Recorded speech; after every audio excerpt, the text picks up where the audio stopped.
Sorry kittens, only on Parkwiz.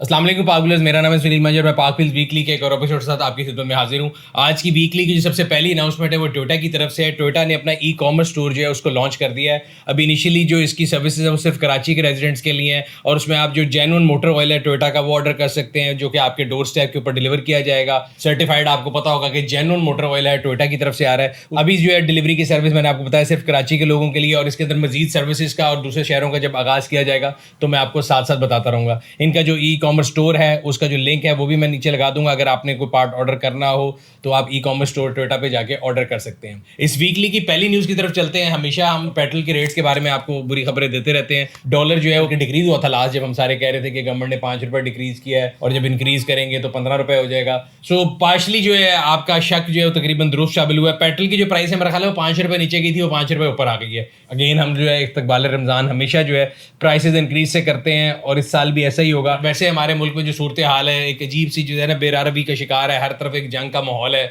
एक तरफ PSL हो रहा है, दूसरी तरफ शेलिंग हो रही है और उसके दरमियान जो है ये पेट्रोल पंप भी सारे अवाम के ऊपर गिरा दिया गया है। तो मैं और आप सारे इससे इक्वली इफेक्टेड है। पिछले दिनों मैंने आपको बताया था कि जी एक इजलास हुआ था जिसके अंदर अगेन जितने लोग बैठे थे अफसर शाही वो सब तनख्वाह मेरे और आपके टैक्स के पैसे से लेते हैं और हम सबको फिर भी कहा जाता है कि हम टैक्स चोर हैं। बेशक हम पानी की बोतल खरीदें या पेट्रोल का 1 लीटर जो है डलवाएं उसमें टैक्स शामिल है। डायरेक्टली और इनडायरेक्टली हर बंदा टैक्स दे रहा है। तो हर तरीके से जो है ना हमारी गवर्नमेंट कहती है कहीं ना कहीं से टैक्स बढ़ा दो और मैंने टैक्स दिखाऊँ, मेरा मूड बने वाला हिसाब है इनका। पिछले दिनों GST 17 से 18% करके 1% का डाका मारा गया।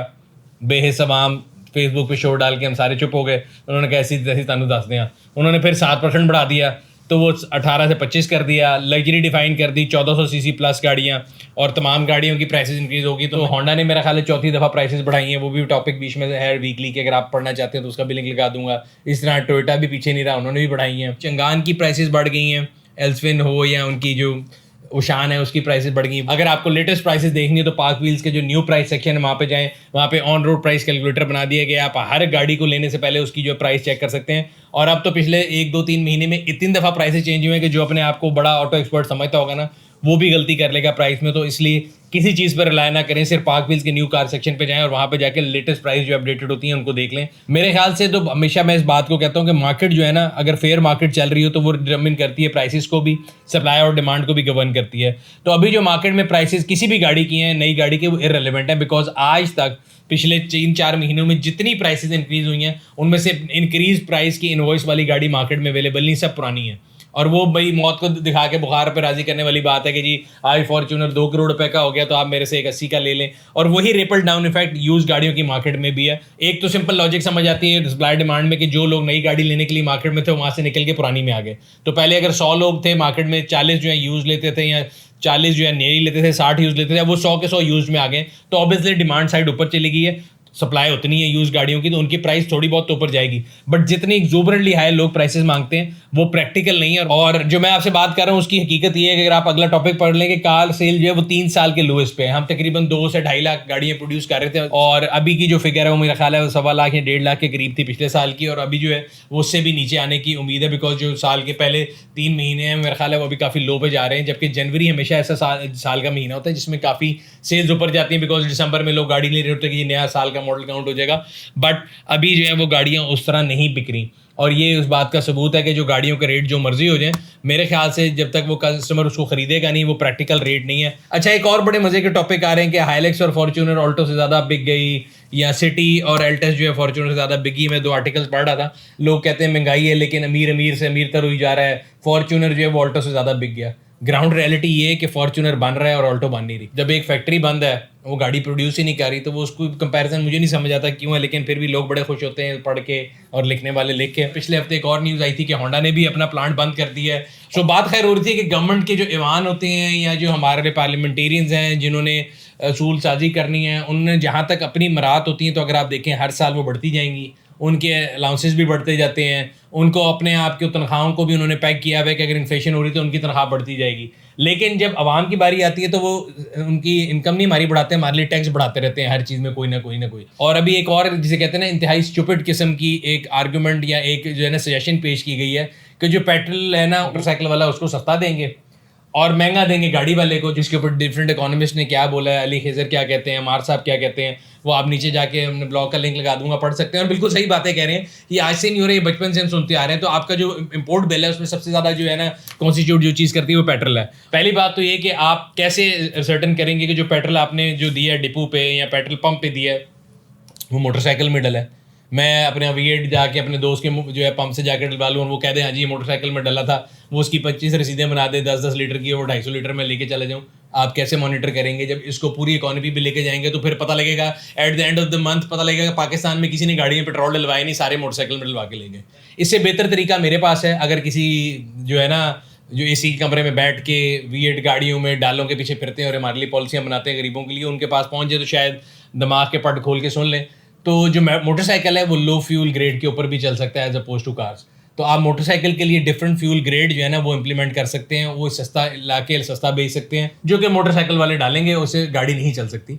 तो कोई अगर अपनी गाड़ी में वो लो ग्रेड डलवाना चाहता है, 100 बिस्मिल्लाह, उसकी गाड़ी का इंजन उड़ जाएगा, पैनी वाइट पाउंड फुलिश हो जाएगा। तो ऐसी पॉलिसी तो समझ आ सकती है, बट ऐसी पॉलिसी कि एक ही फ्यूल इसके लिए फ़र्क प्राइस पे, इसके लिए फ़र्क प्राइस पे, वो तो मेरा ख्याल है वैसे ही जिस दिन आप लेके आएंगे तो अदालत में भी चैलेंज हो सकता है कि आप जो सेम सिटीजन को डिफरेंट तरीके से ट्रीट नहीं कर सकते। दूसरा, हमेशा ऑटो सेक्टर को ना एक अयाशी और एक लग्जरी का नाम दिया जाता है। पिछले दिनों जिस तरह GST बढ़ाया गया है, 18 से 25% कर दी गया है, इसी तरह गवर्नमेंट ने जो है अब कहा है कि जी सबसे आखिर में जो चीज़ सबसे पहले होनी चाहिए थी, तो उन्होंने कहा कि जी लग्जरी गाड़ियाँ जो है ना वो गवर्नमेंट ऑफिशियल्स के लेने पर बैन है। मैं तो अक्सर देखता हूँ सड़क के ऊपर ये जो V8 जा रहे होते हैं, ये डाले जा रहे होते हैं, काले डाले काले रेवो, और उन पर सरकारी प्लेटें लगी होती हैं। और ये रेस्टोरेंट्स के बाहर ख़ास तौर पे, जिन रेस्टोरेंट का एक आम आदमी, एक वाइट कॉलर्ड आदमी या एक मिडिल क्लास आदमी जिसके जो सैलरीड है, वो जिस रेस्टोरेंट में खाना खाने का ख्वाब देख रहा होता है, अगर आप ये गुलबर्ग में या कराची में कहीं भी किसी पॉश एरिया में गुजरें तो 90% वहाँ पर अगर आप देखेंगे तो हर रेस्टोरेंट के बाहर 2 सरकारी नंबर की गाड़ियाँ खड़ी होती हैं। एक तरफ सरकारी अफसर और ये जितने भी हैं पार्लियामेंटेरियन, ये सारे रोते हैं कि जी हमारी तनख्वाहें बड़ी कम है। दूसरी तरफ इनकी ये जो अयाशी खर्चे हैं ये फिर भी कायम रहते हैं, मेरी समझ से बाहर है। इसी तरह अब उन्होंने कहा कि जी हम अपना पेट काटेंगे सबसे एंड पे, पहले अवाम की गर्दन काटेंगे, GST बढ़ा के, हर चीज़ के ऊपर टैक्स बढ़ा के, प्रॉपर्टी टैक्स बढ़ा के, एंड पे उन्होंने जो है कुर्बानी के लिए पेश किया है कि जी अब जो है ना सरकारी गाड़ियों के जो है ना परचेज़ के ऊपर बैन लग गया। अगेन ये एक बड़ी पॉलिटिकल सी मुझे लगता है स्टेटमेंट है। कल तक आपने सारी गाड़ियाँ नहीं खरीद ली, उसके बाद आप बैन लगा लें, अगले 2-3 साल तो वो नई गाड़ियाँ ही रहेंगी।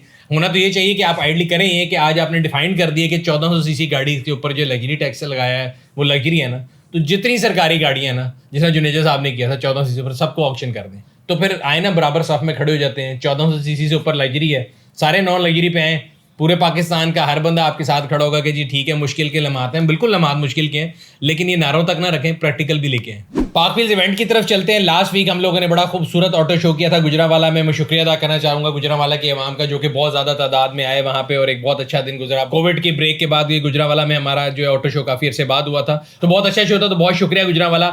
अगला जो इवेंट हमारा होने जा रहा है वो फैसलाबाद में है। अच्छा, कई लोग कंफ्यूज कर रहे थे कि शायद ये भी ऑटो शो है, तो फैसलाबाद का ऑटो शो तो अभी होके गुजरा। ये ऑटो शो नहीं है, ये यूज कार मेला है। यूज कार मेला क्या होता है? वहाँ पे एक ही छत के नीचे आपको सैकड़ों गाड़ियाँ मिल जाती हैं। अगर आप अपनी अगली गाड़ी खरीदना चाह रहे हैं, बजाय इसके कि आप डिफरेंट लोगों के घरों में जाएं, 4-5 गाड़ियाँ देखें और उसमें काफ़ी ज़्यादा मुसाफत भी तय करें, फिर इंस्पेक्शन टीम को एक जगह बुलाएं, दूसरी जगह बुलाएं और आपको परेशानी का सामना होगा, तो पाक व्हील का जो यूज कार मेला है वो तमाम चीज़ों को हल कर देता है। तो जो वेन्यू है वो international expo centre Gatwala hub है, जहाँ पे हमारा ऑटो शो भी हुआ था, तो इसलिए शायद लोग कंफ्यूज कर रहे हैं। ये ऑटो शो नहीं है, ये यूज कार जो है मेला है। जिन लोगों ने अपनी गाड़ी बेचनी है, कोई भी गाड़ी बगैर रजिस्ट्रेशन के जो है ना वो वेन्यू के अंदर खड़ी नहीं हो सकती। यस, उसके चार्जेस हैं। इसके अलावा मौके के ऊपर आपको पाक व्हील इंस्पेक्शन सर्विस भी मौजूद है। आप उसके ऊपर अगर फायदा उठाना चाहते हैं तो उसके ऊपर भी आपको 50% ऑफ मिलेगा। पाक व्हील ऑटो स्टोर का भी वहाँ पे स्टॉल होगा, वहाँ पे 30% ऑफ है अगर आप वहाँ से प्रोडक्ट खरीदना चाहते हैं। तो बड़ी अट्रैक्टिव ऑफर है फैसलाबाद के लोगों के लिए। 19 मार्च को सुबह 11 बजे से लेकर शाम 6 बजे तक पाक व्हील यूज कार मेला फैसलाबाद में आ रहा है। आखिर में पब्लिक सर्विस मैसेज की तरफ चलते हैं। मैं आप लोगों को हमेशा बताता हूं कि मौसम की मुनासबत से जो भी आजकल गर्मी एकदम आ रही है, मैंने आप लोगों को पहले भी कहा था, अपनी गाड़ियों के जो एसी हैं उनको सर्विस करा लें, एसी के फिल्टर को चेंज कर लें, कूलिंग सिस्टम है जिसको आप बोलते हैं रेडिएटर वगैरह, उसको भी चेक कर लें। बिकॉज अभी ऐसा मौसम है कि अगर आपकी गाड़ी के रेडिएटर में थोड़ी सी भी कमजोरी है और आप एसी चलाएंगे तो गाड़ी हीटअप के इशूज आएंगे और थोड़े से पैसे बचाने के चक्कर में ज़्यादा पैसे खर्च हो जाएंगे। पिछले दिनों मेरे पास एक करोला है, मैं बड़ा परेशान था कि शायद वो हीटअप हो रही है, शायद गैस की टूट गई। तो मैंने फर्स्ट स्टेप फर्स्ट करके उसका जब रेडिएटर खोल के देखा तो वो उसने जब सर्विस कराया वो टोटली चोक था। हालांकि नई गाड़ी थी, हमारे यहाँ पे कंटेमिनेशन इतनी है एनवायरनमेंट के अंदर कि वो ख़राब होने में टाइम नहीं लगता, खासतौर पे ऐसी गाड़ियाँ जो कि समंदर के करीब हैं, या अगर आपका घर या जहाँ भी आप गाड़ी पार्क करते हैं वो ऐसी जगह जहाँ पे गंदा नाला मौजूद है, तो आपकी गाड़ी के जो सारी इस तरह के सिस्टम है वो ख़राब हो जाते हैं। तो कोशिश करें अपनी गाड़ियों को अपडेट कर लें।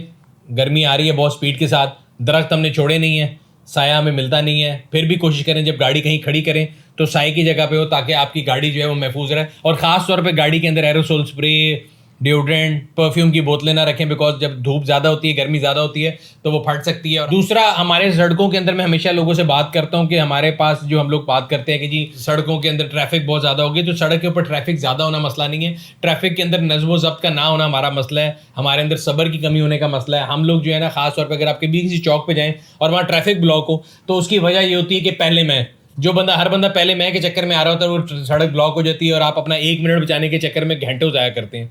थोड़ा सा सब्र अगर हम कर लें तो हम अपना भी और दूसरों का भी टाइम बचा सकते हैं। खासतौर पे लाहौर में आजकल PSL चल रहा है, PSL के अलावा जो है एक और दंगल भी चल रहा है, तो माल रोड की तरफ तो जाना जो है ना, मुझे लगता है वैसे ही बेसूद है।